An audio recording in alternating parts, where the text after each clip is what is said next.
আপনাদেরকে প্রথমেই একটা কথা জানাবো যে দক্ষিণবঙ্গের সব জেলাতে কিন্তু বৃষ্টিপাতের সম্ভাবনা থাকবে না বা পূর্বাভাসও নেই। আপনারা বিভিন্ন চ্যানেল বিভিন্ন জায়গা থেকে কিন্তু দেখছেন যে দক্ষিণবঙ্গে আগামী শনিবার রবিবার নাগাদ কিন্তু সমস্ত জেলাতে বজ্র বিদ্যুৎ সহ ঝড় এবং শিলাবৃষ্টির সম্ভাবনা রয়েছে। তবে এমনটা নয় যে সব জেলাতে হবে। তো আজকে আমরা আলোচনা করব যে দক্ষিণবঙ্গের মূলত কোন কোন জেলায় বজ্র বিদ্যুৎ সহ ঝড় বৃষ্টি এবং শিলাবৃষ্টি রয়েছে। তবে হ্যাঁ, আগামীকাল শুক্রবার দিন থেকে কিন্তু আবহাওয়ার কিছুটা পরিবর্তন লক্ষ্য করা যাবে। তো ভিডিও শুরু করার আগে ছোট্ট একটি অনুরোধ যে আপনার জেলার আবহাওয়া এই মুহূর্তে কেমন রয়েছে অবশ্যই কিন্তু আমাদের কমেন্ট সেকশনে লিখে জানাবেন। আগামীকাল বন্ধুরা দক্ষিণবঙ্গের মূলত উপকূলের জেলা যেমন 2 মেদিনীপুর, 2 চব্বিশ পরগনা, হাওড়া, হুগলি, কলকাতা এই জেলাগুলো কিন্তু মেঘাচ্ছন্ন দেখা যাবে।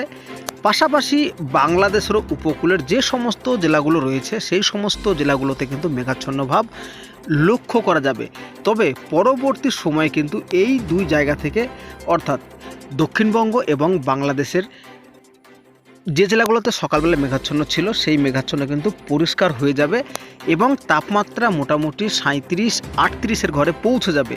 তো ব্যাপারটা এরকমই, সকালবেলায় মেঘলা দিয়ে শুরু হলেও কিন্তু দিনের মধ্যস্থলে কিন্তু আর্দ্রতাজনিত অস্বস্তি বজায় থাকবে, এমনটা কিন্তু লক্ষ্য করা যাচ্ছে।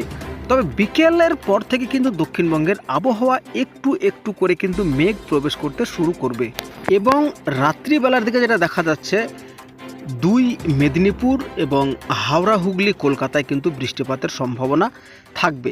পাশাপাশি নদিয়া, মুর্শিদাবাদ, 2 চব্বিশ পরগনা, হাওড়া, হুগলি, কলকাতা এই সমস্ত কলকাতা বাদ দিয়ে এই সমস্ত জায়গাগুলোতে কিন্তু মেঘাচ্ছন্ন বা ধীরে ধীরে কিন্তু মেঘ প্রবেশ করবে।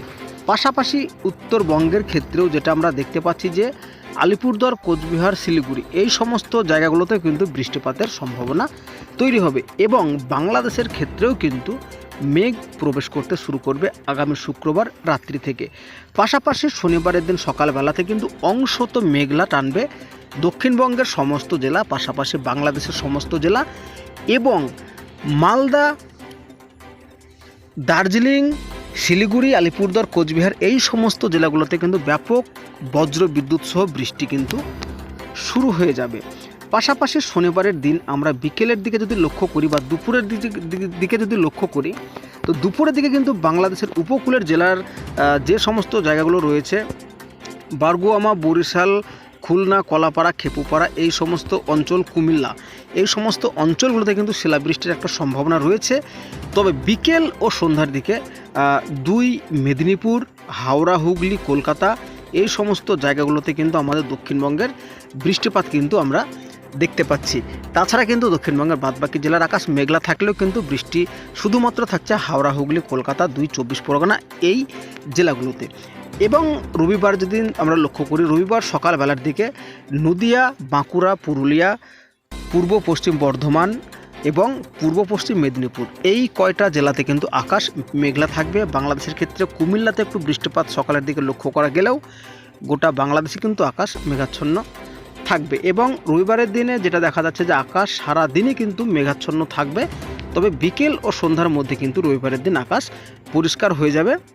তবে বিকেল ও সন্ধ্যার মধ্যে বাংলাদেশের খুলনাতে কিন্তু শিলাবৃষ্টি, বজ্রবিদ্যুৎ সহ ব্যাপক পরিমাণে ঝড় বৃষ্টির একটা সম্ভাবনা থাকবে। তো আশা করছি বুঝতে পেরেছেন যে শনিবার এবং রবিবার কোন কোন জেলায় দক্ষিণবঙ্গের বৃষ্টিপাতের সম্ভাবনা থাকলেও